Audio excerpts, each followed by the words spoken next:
Hello, this is iBreakBrain, and today I'm going to show you my Mobswitch design. So if you don't know how Mobswitches work, they're a contraption that when enabled can prevent mobs from spawning in your game. So it works by there's this limit of 70 mobs in the game, and once they're all spawned, no more can spawn. The problem is that mobs despawn. And most mobs despawn, and if you make them not despawn using like a name tag or something, then they usually don't count towards the Mobswitch. There are a few exceptions, one of which is that shulkers don't despawn but do count towards the Mobswitch, but it's difficult to bring a lot of shulkers to the overworld. And the other exception is zombie villagers. If you have a villager and you trade with it and then convert it to a zombie, it counts towards the Mobswitch, but the mob cap, but doesn't despawn.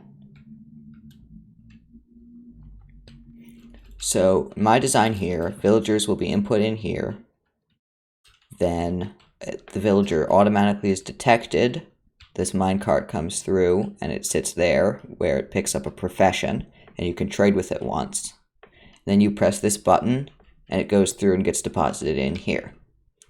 And the vines here prevent mobs from being killed by entity cramming. Mobs inside a vine are not killed by entity cramming. And then you'd have the line between the spawn chunks, which are permanently loaded, so you can always have the mobs loaded and processed.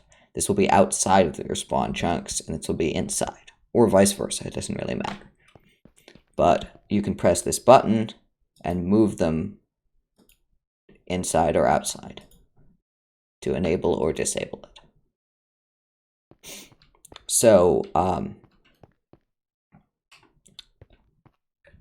let me demonstrate by grabbing villager, put a couple villagers in here. It's automatically going to bring the minecart through, and we have a villager here. We could trade with it then, and activate this.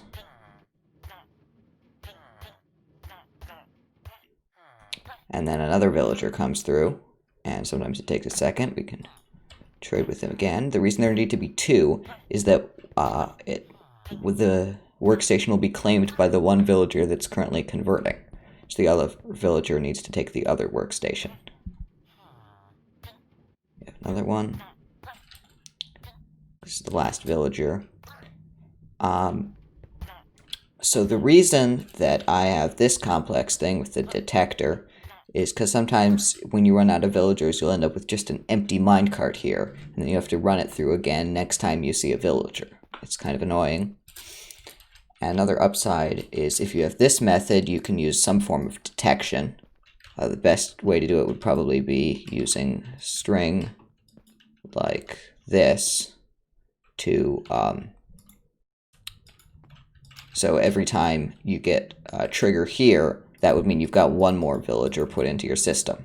So that's going to be, that wouldn't work. But you can build a x4 counter to figure out whenever a new villager is coming in. Yes, that would work. Anyway, so every time this would trigger, you have another villager in, and the best way to do this would be you have a dropper full of items and a chest here. And this chest would have as many items as there are zombie villagers in the system. There need to be 70 to completely prevent mobs from spawning. If you only have one person. If you have more, it's 70 times the number of people on your server at max. Anyway, it's a pretty basic system here. And if you want it to be more decorative, you can just put a wall here. You can move the button to here. And then the reason there's a redstone block there is you can have a lamp here to indicate whether or not it's on. And then you just need to use basic redstone to, to connect that there. So we can turn it on and off there. One thing to note is you'll need to make sure there are blocks overhead, because block 36, the moving piston block, isn't fully solid, so occasionally they can start to burn through it. There will be a Lightmatic in the world download, or a Lightmatic in the description. I'm not going to have a world download. If you need a world download, message me. Also, I think this is the smallest system, the smallest Mobswitch system that's this small. It's 8 by 5 by 3. Thanks for watching.